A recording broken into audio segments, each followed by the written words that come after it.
નમસ્તે વિદ્યાર્થી મિત્રો.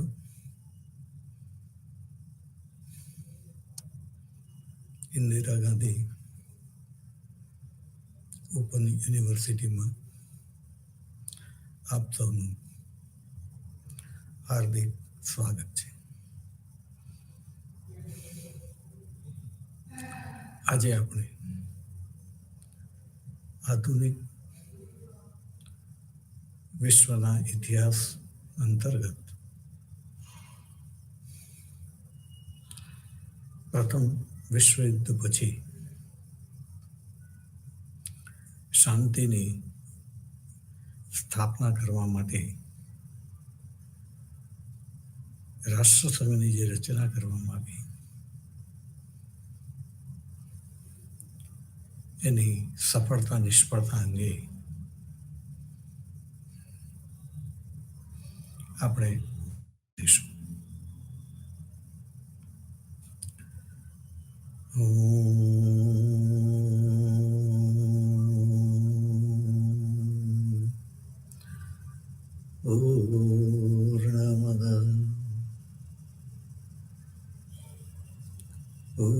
પૂર્ણમિદં પૂર્ણાત પૂર્ણમુદચ્યતે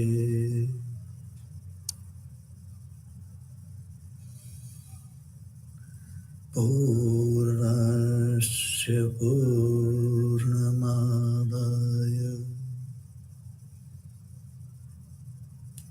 પૂર્ણમેવાવશિષ્યતે.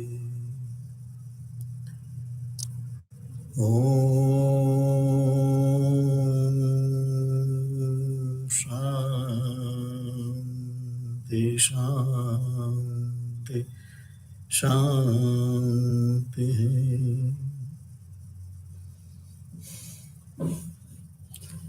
શાંતિની વાત કરીશું વિદ્યાર્થી મિત્રો. આપણે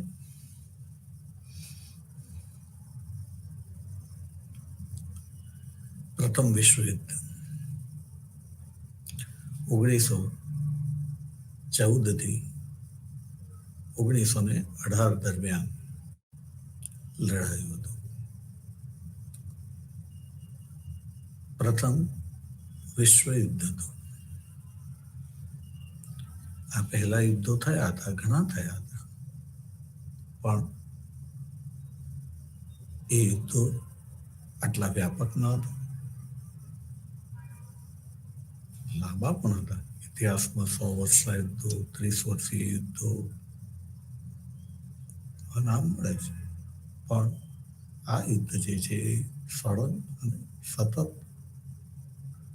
લડાયેલું યુદ્ધ હતું. જાણે કે 5 વર્ષ સુધી ખૂબ વ્યાપક વિસ્તારની અંદર લડાયું હતું.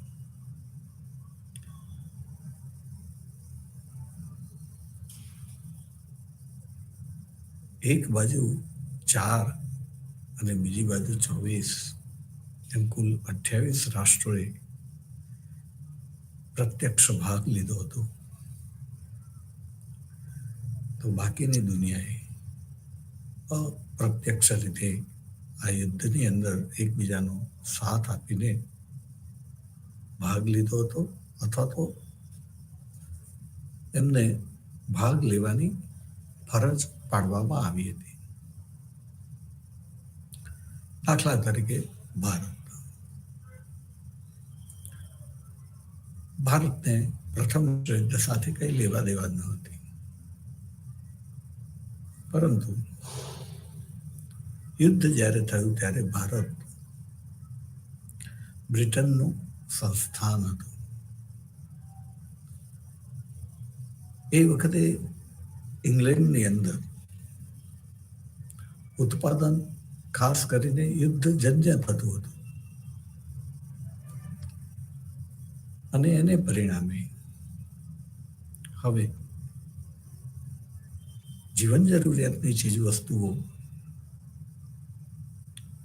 પ્રાપ્ત કરવી ઇંગ્લેન્ડમાં મુશ્કેલ હતી. ત્યારે એણે એનો આ રસ્તો ભારતમાંથી શોધ્યો હતો. ભારત એની અંદરથી જીવન જરૂરિયાતની ચીજ વસ્તુઓ વગેરે ઇંગ્લેન્ડને આસાનીથી પ્રાપ્ત થતી હતી.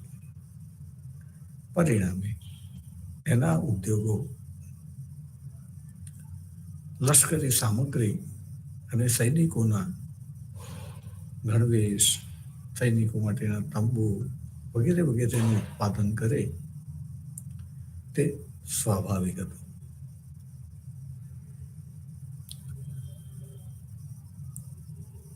એટલે ભારત પ્રત્યક્ષ રીતે નહીં પણ પરોક્ષ રીતે યુદ્ધની અંદર જોડાયું હતું. યુદ્ધની અંદર જુદા જુદા મોરચે લડવા માટે સૈનિકોની આવશ્યકતા હતી. ઇંગ્લેન્ડ કરતા ભારતની વસ્તી અનેક ગણી વધારે હતી. ભારતમાંથી સૈનિકો ઇંગ્લેન્ડને પ્રાપ્ત થાય તેમ હતા. એણે ભારતના યુવાનોને સૈન્યમાં જોડાવા માટે જણાવ્યું. ભારતના ઘણા બધા સૈનિકો જે છે એ પ્રથમ વિશ્વ યુદ્ધમાં જોડાયા. એમણે ભાગ લીધો અને યુદ્ધની અંદર ઘણા બધા મોરચે ખૂબ સારા કામ પણ કરી બતાવ્યા. કામ કરી બતાવ્યા એટલું જ નહીં, એની અંદર વ્યૂહાત્મક ક્ષેત્રોમાં પણ ભારતીયોએ પોતાની આવડત, બુદ્ધિ ચાતુર્ય વગેરે વગેરેનું સરસ પ્રદર્શન કરેલું હતું. અને એ રીતે ભારત એણે આ યુદ્ધની અંદર ભાગ લીધો હતો. જેમ ભારતે એ જ રીતે વિશ્વના અન્ય દેશોએ પણ અપ્રત્યક્ષ રીતે આ યુદ્ધની અંદર ભાગ લીધો હતો.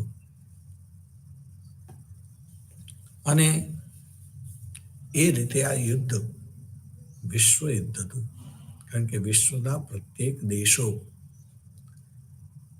એણે પ્રત્યક્ષ કે પરોક્ષ રીતે કાં તો ભાગ લીધો હતો, અને આ બેમાંથી પ્રત્યક્ષ કે પરોક્ષ ભાગ લીધો ન હોવા છતાં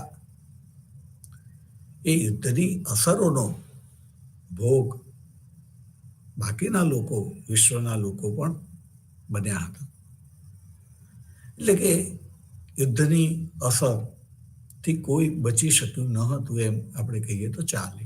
અને એ રીતે પણ આ એક વિશ્વ યુદ્ધ હતું. આ મેં એક રીતે વ્યાખ્યા કરી છે. વિશ્વ યુદ્ધ કેમ હતું એની બીજી પણ ઘણી બધી રીતે વ્યાખ્યા કરી શકાય. પણ આપણે અહીંયા એક વ્યાખ્યાથી તમારી સમજ સ્પષ્ટ થશે કે શા માટે અગાઉના યુદ્ધો પછી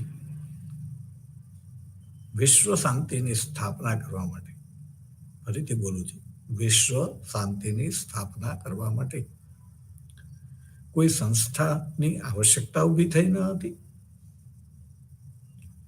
અને માટે કોઈ સંસ્થા ઊભી થઈ ન હતી એટલે કે અસ્તિત્વ ધરાવતી ન હતી.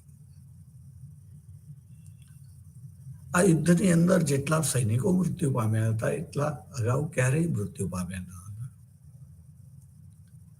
આ સૈનિકોની અંદર આ યુદ્ધની અંદર ઘાયલ થયેલા સૈનિકો અને નાગરિકોની સંખ્યા પણ ઘણી મોટી હતી.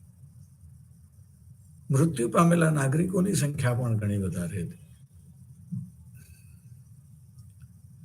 અને જાહેર સ્થળો, રસ્તાઓ,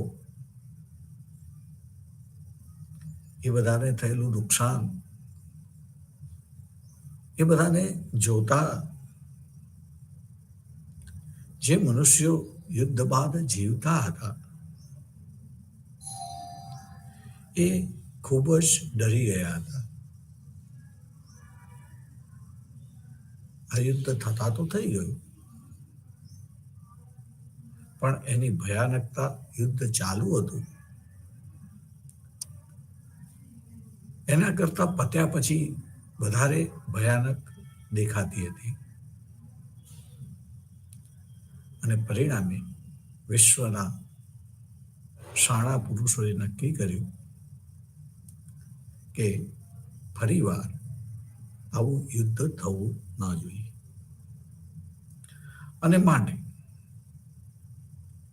પ્રથમ વિશ્વયુદ્ધ પછી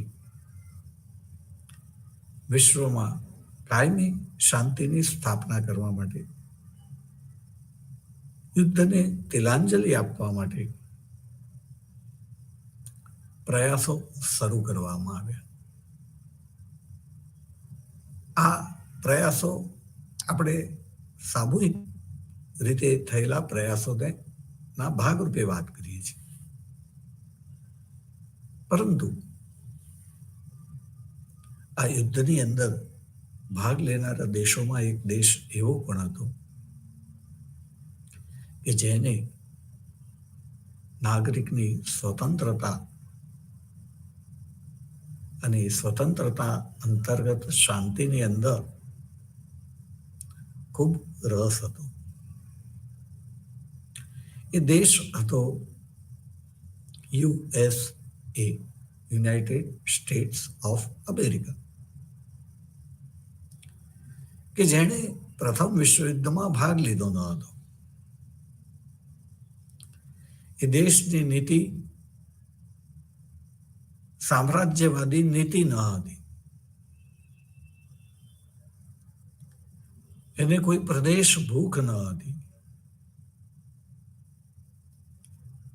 અને પરિણામે એ શાંતિની વાતો કરતું હતું. સ્વતંત્રતા શું છે એ દેશના નાગરિકો અને રાજપુરુષો સારી રીતે જાણતા હતા.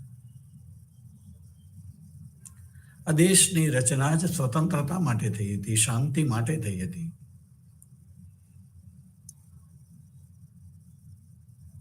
અને પરિણામે એ લોકો એ બાબતે ખૂબ જ સભાન હતા કે અમારી સ્વતંત્રતા કે શાંતિનો કોઈ ભંગ ન કરે, પરંતુ સાથે સાથે વિશ્વના અન્ય લોકોની સ્વતંત્રતા અને શાંતિ પણ જળવાઈ રહે તેવા પ્રયાસો થવા જોઈએ. આ યુએસએની અંદર એ વખતે સત્તા ઉપર પ્રેસિડેન્ટ તરીકે વુડરો વિલ્સન બિરાજમાન હતા.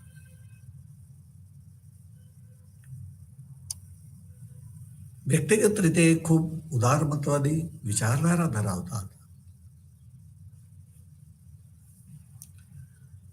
અમેરિકન લોકમતને યુદ્ધમાં જોડાવાનું બિલકુલ પસંદ ન હતું, પરંતુ અમેરિકાના ઉદ્યોગપતિઓએ યુદ્ધની અંદર જે દેશો જોડાયા હતા એમને ખૂબ જ નાણાં અને ચીજ વસ્તુઓનું ધિરાણ કરેલું હતું. અને એ ઉદ્યોગપતિઓ એવું ઈચ્છતા હતા કે યુએસએ આ યુદ્ધની અંદર ભાગ લે, પણ દુનિયાની કોઈ પણ શક્તિ, એ વ્યક્તિ હોય કે સંસ્થા હોય, એ લોકમતને ઉવેખીને ક્યારેય નિર્ણય લઈ શકતી નથી. પરિણામે આપણે જાણીએ છીએ તેમ સામાન્ય રીતે સરકાર ઉપર ઉદ્યોગપતિઓનું વર્ચસ્વ હોય અને પરિણામે ઉદ્યોગપતિઓની ઈચ્છા પ્રમાણે સરકાર યુદ્ધમાં જોડાય. પણ આપણે કહ્યું તેમ કે લોકમત બહુ જ અગત્યનો છે અને અહીંયા લોકમત યુદ્ધનો વિરોધી હોવાને પરિણામે ન તો ઉદ્યોગપતિઓ કે ન તો અમેરિકાના એટલે કે યુએસએના રાજપુરુષો અમેરિકાને યુદ્ધમાં દાખલ કરી શક્યા હતા. પરંતુ ઘટના એવી બની, અમેરિકા ઉપર જે આક્રમણ થયું એને પરિણામે અમેરિકાને બહાનું મળ્યું. અમેરિકાને એટલે કે ઉદ્યોગપતિઓને અને જે રાજપુરુષો યુદ્ધની તરફેણ કરતા હતા તેમ અમેરિકા યુદ્ધમાં જોડાયું. પણ સાથે સાથે એનો પ્રમુખ વુડ્રો વિલ્સન એણે યુદ્ધમાં જોડાતાની સાથે જ કહ્યું હતું કે અમેરિકા આ યુદ્ધની અંદર સામ્રાજ્ય વિસ્તાર કરવા માટે જોડાતું નથી.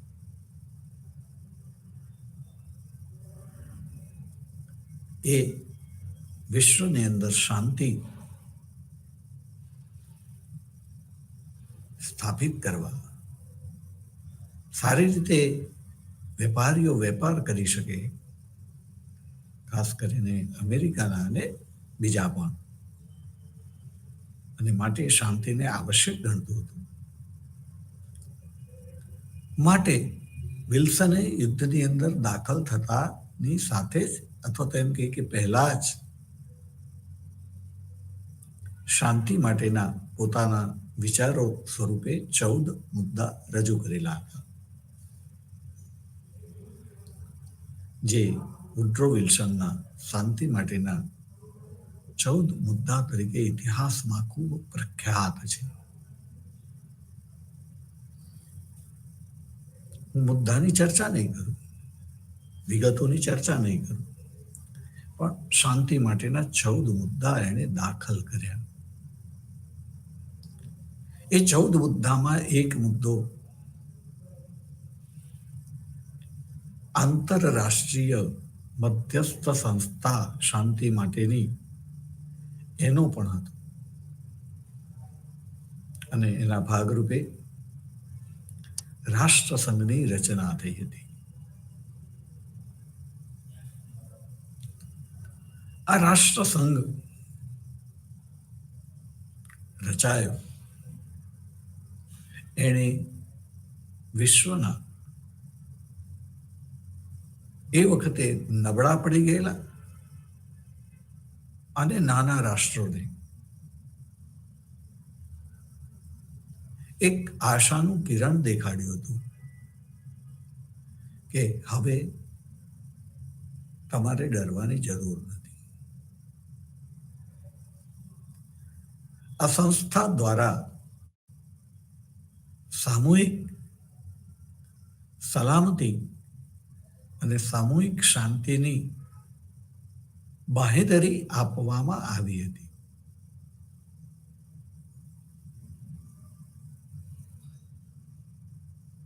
અને પરિણામે એની સાથે સાથે એવું પણ કહેવામાં આવ્યું હતું કે શાંતિને કાયમ કરવા માટે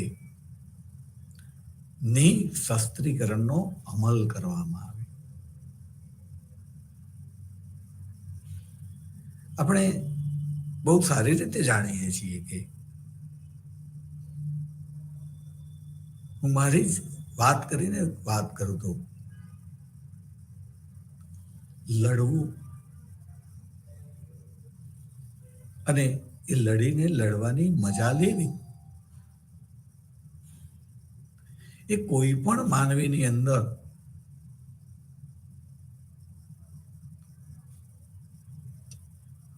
સર્જનહારે મૂકેલો એક ગુણ છે. એ લડવામાં જેની જીત થવાની હોય, જીતની જેને આશા હોય, વિશ્વાસ હોય, એને હંમેશા લડવાની મજા આવેલી છે. પણ જે નિર્બળ હોય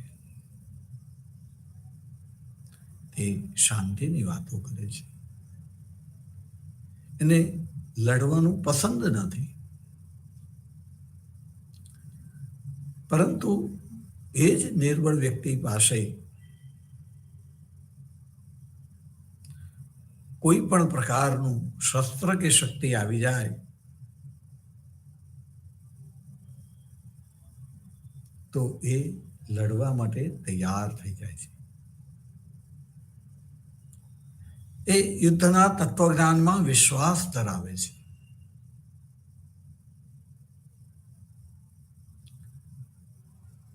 ત્યારે આપણે કહીશું કે અહીંયા એવી જ રીતે યુદ્ધ નહીં લડનારા પણ, જેને લડવું નથી, નિર્બળ લોકો, એમને આ સંઘમાં જોડાવાથી એક શક્તિ મળતી હતી. એમને એવું હતું કે હવે કોઈક અમારી સાથે છે, અને સંસ્થાએ એવી ગેરંટી આપેલી હતી કે કોઈ શક્તિશાળી રાષ્ટ્ર નાના અને નિર્બળ રાષ્ટ્ર ઉપર આક્રમણ કરશે તો સંઘના બાકીના રાષ્ટ્રો એવા આક્રમક રાષ્ટ્રની વિરુદ્ધ પગલાં લઈને નિર્બળ કે નાના રાષ્ટ્રનો બચાવ કરશે. એના સાર્વભૌમત્વની રક્ષા કરશે.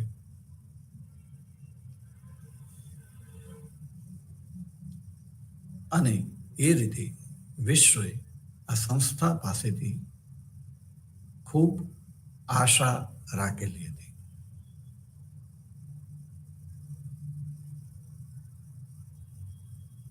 પરંતુ આશા એક આદર્શ જેવી હોય છે, હકીકત જુદી હોય છે.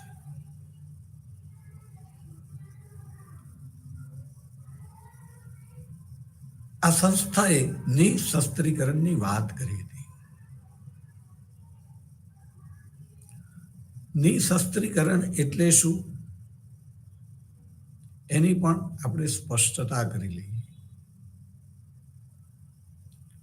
કારણ કે જુદા જુદા વિદ્યાર્થીઓ નિશસ્ત્રીકરણ એટલે શું એ બાબતે ગૂંચવાતા હોય છે. કોઈ પણ શબ્દની વિદ્વાનો જુદી જુદી વ્યાખ્યા કરતા હોય છે.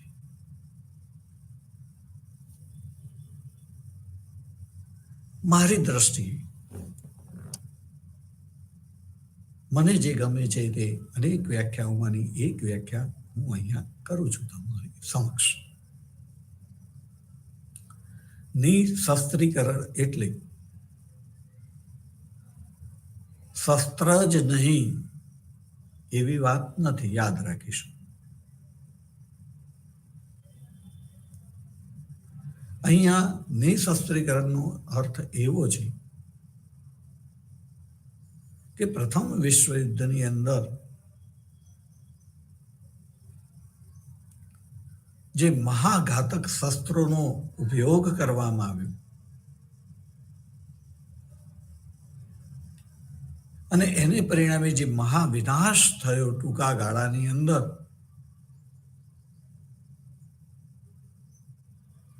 તે ફરી ન થાય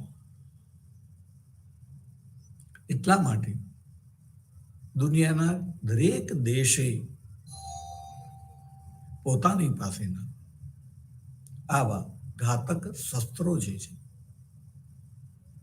એનો નાશ કરવો અને નવા શસ્ત્રોનું કયા ઘાતક, મહાઘાતક ઉત્પાદન કરવાનું નહીં. નાના શસ્ત્રો તમે રાખી શકો. દરેક દેશ એને પોતાની સરહદોનું રક્ષણ કરવાનું. તે સરહદોની રક્ષા કરવા માટે જે ચોકી કરી રહેલા છે એ ચોકિયાતોને કોઈક શસ્ત્ર આપવું પડે. પણ એ શસ્ત્ર દુશ્મનને શાંત કરે, બેહોશ કરે, એની આક્રમકતાને ઘટાડી દે,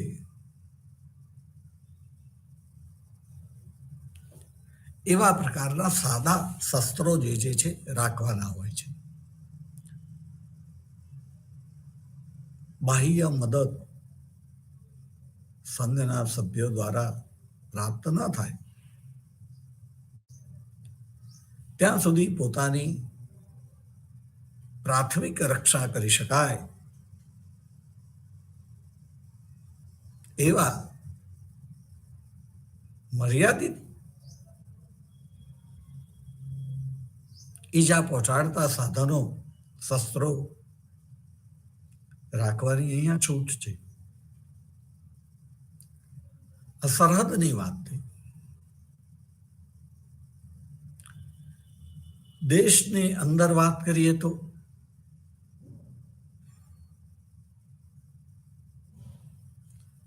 દેશમાં પણ પ્રજાની અંદર મતભેદ હોય, મનભેદ ન હોવો જોઈએ એ આદર્શ છે. પણ હકીકતમાં મનભેદ પણ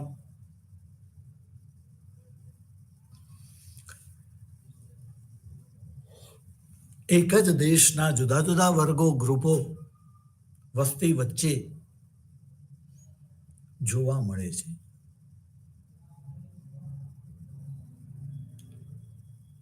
હું જાતિ શબ્દ નહીં વાપરું. આપણે વિશ્વનું કલ્યાણ કરવું હોય તો આપણે જાતિવાદમાંથી બહાર આવવું પડશે.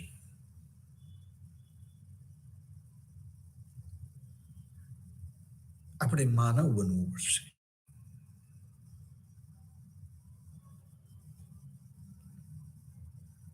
આપણે વસુધૈવ કુટુંબકમ ને યાદ રાખવું પડશે ભારતીય તરીકે, અને આ વિચારને વિશ્વમાં ફેલાવવો પડશે.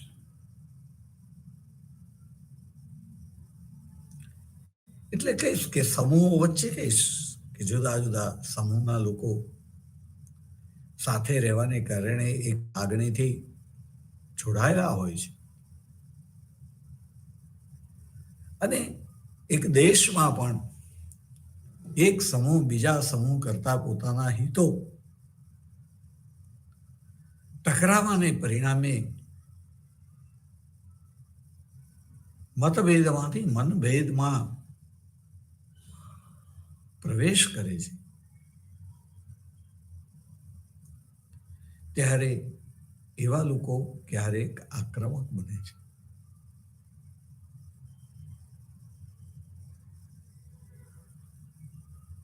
ભગવદ્ ગીતાની અંદર ખૂબ સરસ શ્લોક છે. ક્રોધાત ભવતિ सम्मोह, सम्मोहात स्मृति विभ्रम, स्मृतिर्भ्रंशाद बुद्धिनाशो,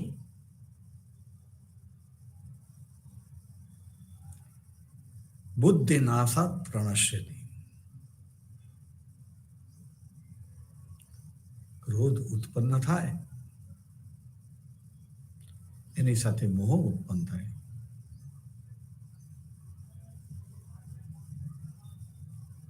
મોહ ઉત્પન્ન થાય એના સાથે સ્મૃતિ નાશ પામે. સ્મૃતિ નાશ પામે એની સાથે બુદ્ધિ નાશ પામે, અને બુદ્ધિ નાશ પામે એની સાથે બધું જ પતન પામે.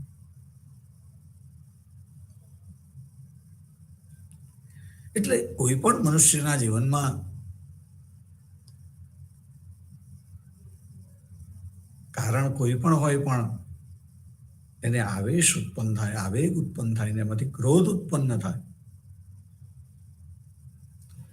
ત્યારે એની બુદ્ધિ કામ કરતી નથી.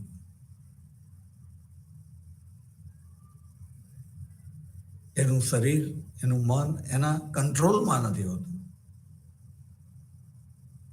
અને એક દેશનો નાગરિક જ અજાણતા, આમ જાણી જોઈને કહેવાય, પણ છતાં પણ આપણે કહ્યું કે તેમ એ વખતે એની બુદ્ધિ નાશ પામી છે, એટલે આપણે અજાણતા કહીશું. એ દેશના સંસાધનોને નુકસાન પહોંચાડે છે, એનો નાશ કરે છે, કે એનાથી જુદો મત ધરાવતા વ્યક્તિઓનો પણ એમની મિલકતને કે વ્યક્તિને નુકસાન કરે, એની હત્યા પણ કરી નાખે. આવું બને છે ટોળાની અંદર, બહુ જ બને છે, વખતો વખત બને છે. પણ એ કરનાર એ વખતે અબોધ બની ગયો હોય છે, એની બુદ્ધિ ભ્રષ્ટ થઈ ગઈ હોય છે. એ દેશનો નાગરિક છે ગમે તેમ તો, એ સરહદ ઉપર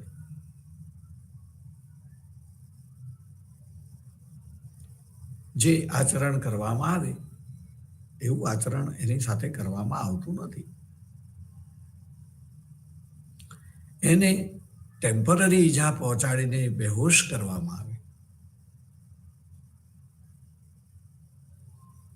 એટલા માટે આપણે ત્યાં એક સમય હતો કે પોલીસ કે જે સ્થાનિક આંતરિક કાયદો અને વ્યવસ્થા સંભાળે છે,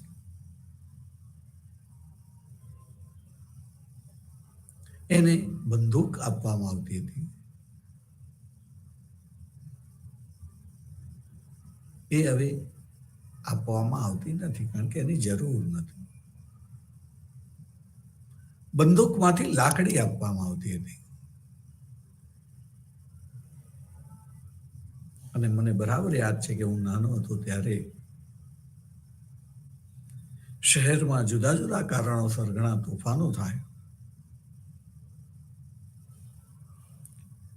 પ્રજા જેમ આવેશમાં આવે તેમ પોલીસ એ પણ આવેશમાં આવી જાય અને પોતાના ભાઈ એવા નાગરિકોને એ લાકડી મારવાના ચોક્કસ જે નિયમો છે છોડીને હાડકા ઉપર જાણી જોઈને લાકડી મારે.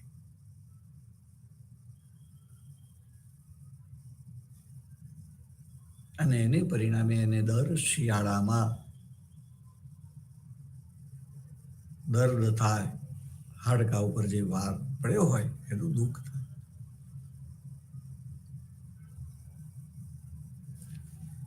આવું ન થાય એટલા માટે હવે પોલીસને પણ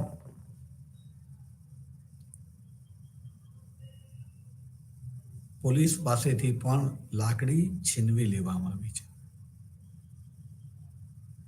એની જગ્યાએ એને પ્લાસ્ટિકની એક એવી એને લાકડી કહીએ તો લાકડી, સોટી કહીએ તો સોટી, પાઇપ કહીએ તો પાઇપ આપવામાં આવી છે. જે મારવામાં આવે ત્યારે વાગે, ચચરે, રાડ પડી જાય, પણ કાયમી ઈજા ન છોડે. તાત્કાલિક એને કંટ્રોલ કરી લેવાય. માટે આજે પોલીસને આપવામાં આવેલી પ્લાસ્ટિકની લાકડી કો, પાઇપ કો, જે કહેવું હોય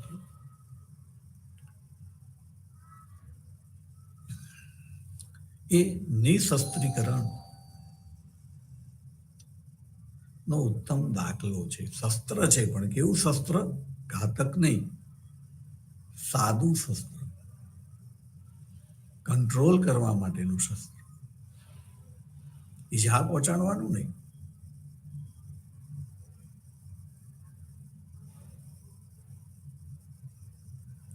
તો આ નિશસ્ત્રીકરણની વાત કે વિશ્વના દેશોએ પોતે હવે ઘાતક શસ્ત્રોનો નાશ કરો અને નવા ઉત્પન્ન ન કરો.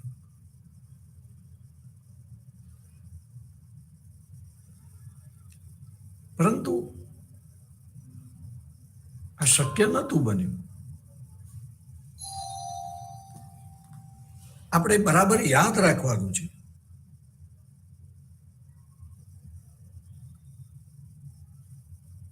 કે આ સંસ્થાની રચના તો કરવામાં આવી અને રચના કરવા માટે આગ્રહ અમેરિકાના પ્રેસિડેન્ટ વુડરો વિલ્સનનો સવિશેષ હતો.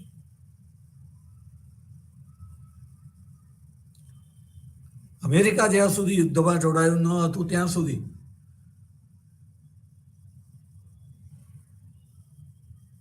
ધરી રાષ્ટ્રોનું પલ્લું નમતું હતું. મિત્ર રાષ્ટ્રો મુશ્કેલીમાં હતા. અસ્તિત્વનો પ્રશ્ન હતો. ગરજે ગધેડાને પણ બાપ કહેવો પડે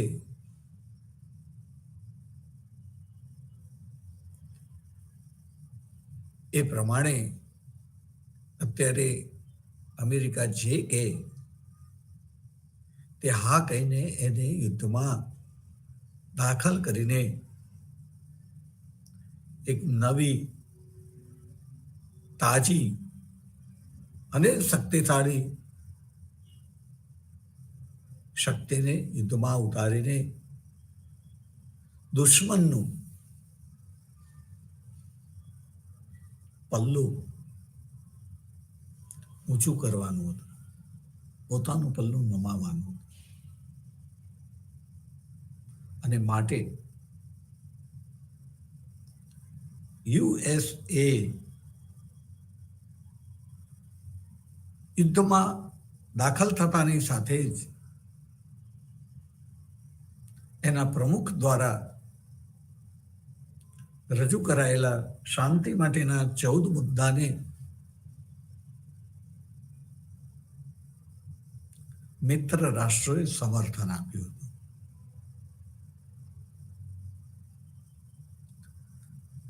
પ્રથમ વિશ્વયુદ્ધને જીતાડવામાં અમેરિકાની પ્રમુખ ભૂમિકા હતી.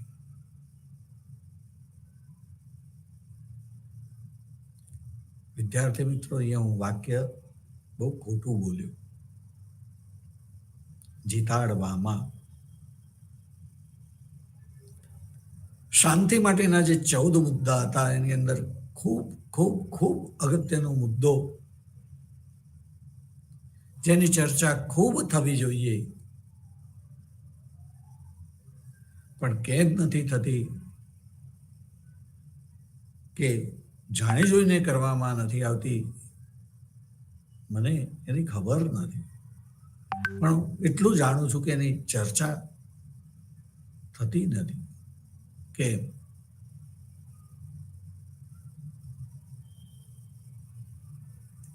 કઈ ચર્ચા? શેની ચર્ચા?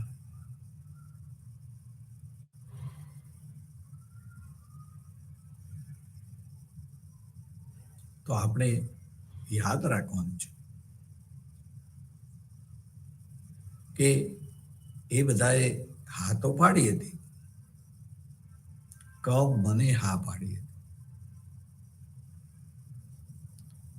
યુદ્ધ હવે સમાપ્ત થઈ ગયું હતું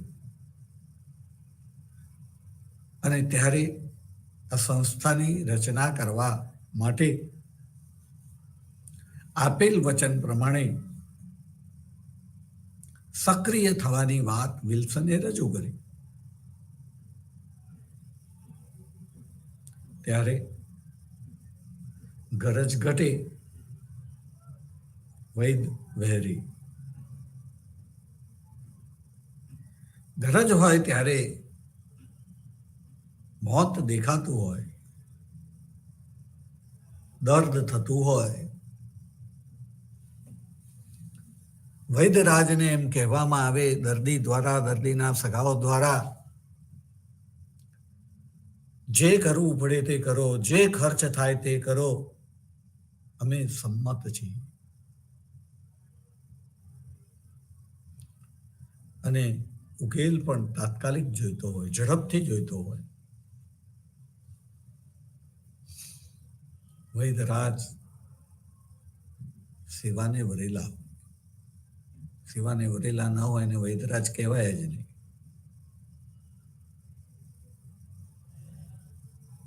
સેવા કરે, દર્દ મટાડી દે, પણ એ પછી જે આવશ્યક બિલ હોય એ માગે ત્યારે દર્દીને કે દર્દીના સગાવાલાને એમ થાય કે આટલું બધું બિલ.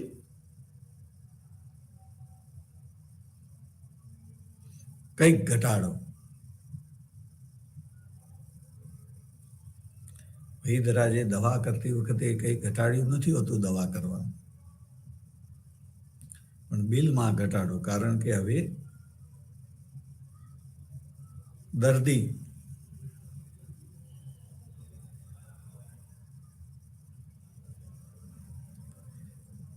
એ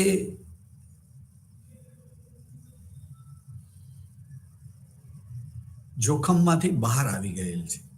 હવે જોખમ રહ્યું નથી. ત્યારે એમ લાગે છે કે વૈદ્યરાજે શું કર્યું છે, આટલું કર્યું એની આટલી દવા, આટલા પૈસા બહુ વધારે છે. એમ અહીંયા યુદ્ધ પતી ગયું હતું. અમેરિકા રૂપી વૈદ્યરાજની જરૂરિયાત રહી ન હતી. હવે આજ અમેરિકાના પ્રમુખ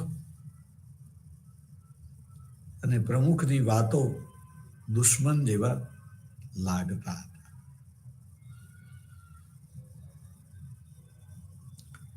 મિત્ર રાષ્ટ્રોને એવું લાગતું હતું કે જાણે આ યુદ્ધ તો અમે પણ જીતવાના જ હતા, જીતી જ ગયા હોય. પરિણામે રાષ્ટ્રસંઘની રચના કરવામાં જે સહકાર હૃદયથી આપવો જોઈએ, મનથી આપવો જોઈએ, એ સહકાર મિત્ર રાષ્ટ્રોએ અમેરિકાને બાદ કરતા આપ્યો ન હતો.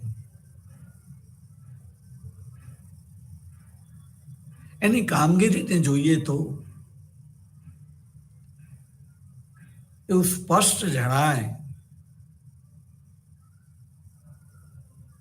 કે દરેક દેશ પોતાના હિતોને કઈ રીતે સુરક્ષિત કરવા એનું ધ્યાન રાખતો હતો.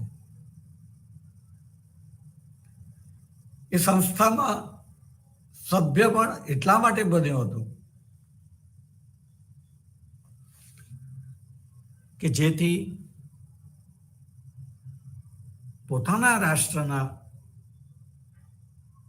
આર્થિક હિતો સલામત બનાવી શકાય, રાજકીય હિતો પણ સલામત બનાવી શકાય. એવા કોઈ પણ હિતો, પણ એને એક શસ્ત્ર તરીકે લેવામાં આવ્યું રાષ્ટ્રસંઘને. પોતાના સ્વાર્થની માટે આ દેશો એની અંદર સભ્ય બનેલા હતા. જ્યાં પોતાનો સ્વાર્થ સધાતો હોય ત્યાં રાષ્ટ્રસંઘ ઓકે,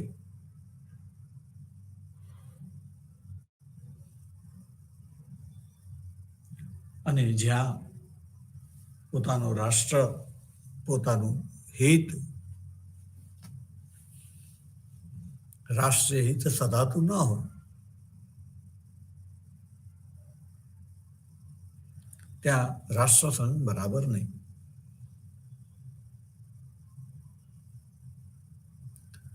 પરિણામે આ સંઘ બરાબર કાર્ય ન કરી શક્યો.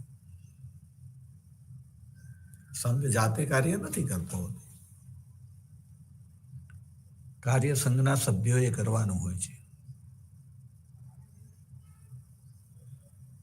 આપણે દેશમાં પણ આપણી જુદી જુદી સમસ્યાઓ માટે સરકારને ગાળું દેતા હોઈએ છીએ. સરકાર એટલે કોણ? સરકાર એટલે આપણે. પણ આપણે આપણું કામ શાંતિથી કરવું છે, આરામથી કરવું છે, આપણી ફુરસતે કરવું છે. પણ આપણે કામ હોય અને કામ કરનાર શાંતિથી કરતો હોય, કોઈક સકારણ કે અકારણ પોતાની ખુરશી ઉપરથી બીજે ક્યાંય ગયેલ હોય ત્યારે આપણી ધીરજ ના રહેતી હોય અને આપણને એમ થાય કે એ વ્યક્તિ કંઈક બહુ જ મોટું ખોટું કામ કરી રહ્યો છે. પણ આવું જ આપણે કરીએ ત્યારે એવો અહેસાસ આપણે ન અનુભવીએ.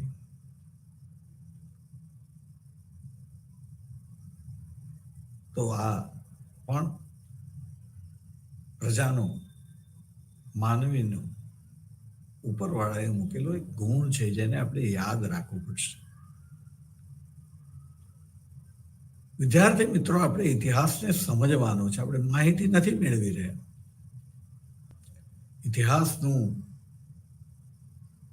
ઇતિહાસકારોનું, ઐતિહાસિક ઘટનાઓનું આપણે વિશ્લેષણ કરી રહ્યા છીએ. માહિતી તો તમને મળશે, પણ આપણે જુદા જુદા એ વિષયના જ્ઞાતાઓનું વિશ્લેષણ સમજવાનું છે. કોઈનું પણ પૂર્ણ હોય એ જરૂરી નથી, મારું પણ નહીં. હું તમને સમજાવી રહ્યો છું, ઘણી બધી ખામીઓ અંદર રહી ગઈ હશે. એ તમે ઊંડો અભ્યાસ કરશો તો ખ્યાલ આવશે. નહીતર એવું થશે કે સાહેબ બહુ સરસ. ઊંડો અભ્યાસ કરશો તો એવું પણ લાગશે કે સાહેબ ના સાંભળ્યા હોય તો ચાલ. આખું જગત સાપેક્ષ છે. તમે કઈ સ્થિતિમાં છો?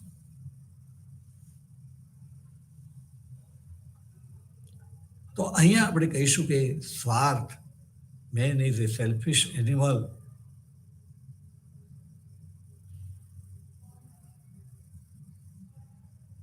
મેન એટલે એક વ્યક્તિ જેવું નહીં, એ સંસ્થા, એ પણ માણસોથી બનેલી છે, એટલે સંસ્થા એક મેન બની જાય. અને સંસ્થાનો સ્વાર્થ તો દરેક જણ સ્વાર્થી છે, આપણે યાદ રાખવાનું છે.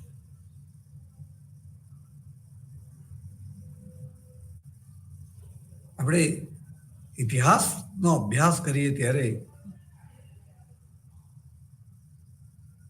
ઘણા માત્ર વિગતોથી બહાર આવતા જ નથી હોતા, પરંતુ એમને એ ખબર નથી કે સત્યને જાણવા માટે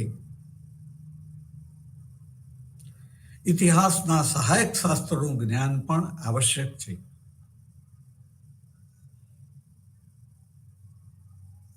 અને પરિણામે આપણે જ્યારે ઐતિહાસિક ઘટનાઓનું વિશ્લેષણ કરીએ ત્યારે એમાં જુદા જુદા મનુષ્યોએ, રાષ્ટ્ર પુરુષોએ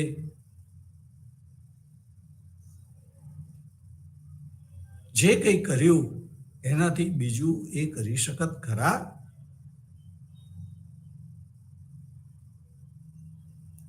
એને મનોવિજ્ઞાનથી, મનોવૈજ્ઞાનિક રીતે,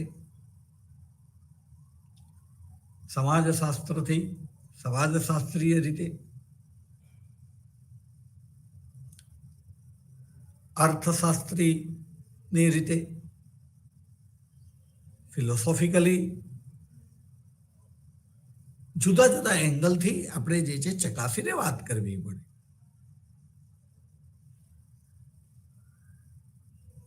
એ જે કંઈ કર્યું એનાથી બીજું શક્ય હતું ખરું?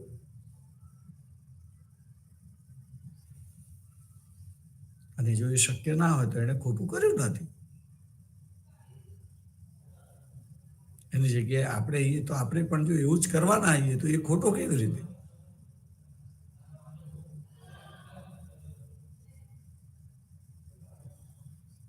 હું ઇતિહાસમાં જોઉં છું, ક્રાંતિ થાય છે. કેમ થાય છે? કે જે સત્તા ઉપર બેઠેલ છે તે કરવાનું નથી કરી રહ્યા અને પરિણામે પ્રજાને ભોગવવું પડે છે. માટે એક સમૂહ ભેગો થાય છે કે જુદા જુદા સમૂહો ભેગા થઈને એક સમૂહ બને છે, પણ એને પણ આપણે સમૂહ તરીકે તે સમૂહ છે એ હયાત લોકોને સત્તા સ્થાનેથી ખસેડી દે છે. એ ખસેડતા ખસેડતા એ થાકી જાય છે અને એમાં એને સફળતા મળે એટલે એને સંતુષ્ટ થઈ જાય છે.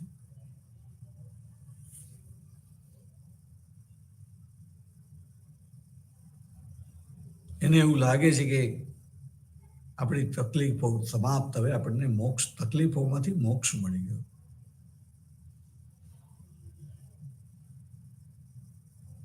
પરંતુ કૂતરું કાઢતા ઊંટ બેસે એવું નવા લોકો જે સત્તા ઉપર આવેલા હોય છે એમનું વર્તન જોતા જણાતું હોય છે.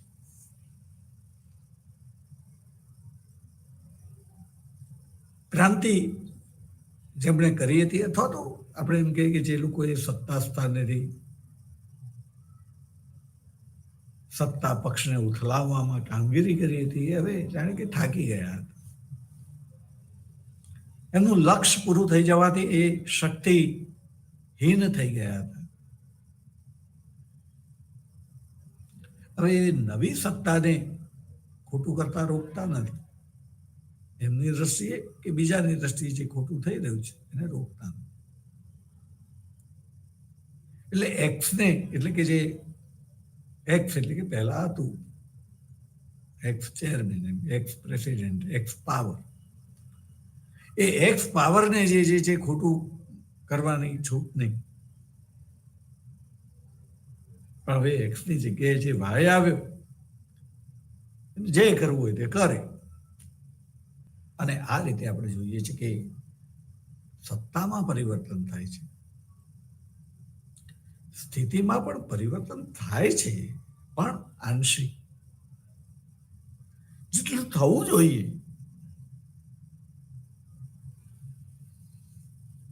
એટલું થતું નથી.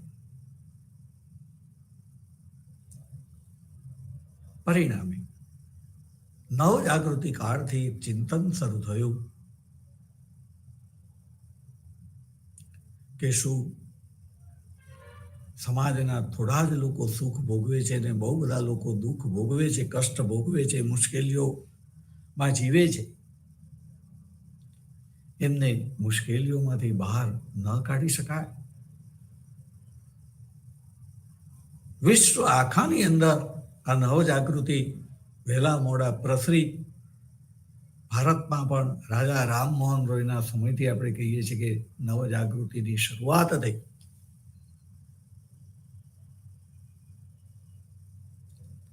પણ જ્યાં પણ શરૂઆત થઈ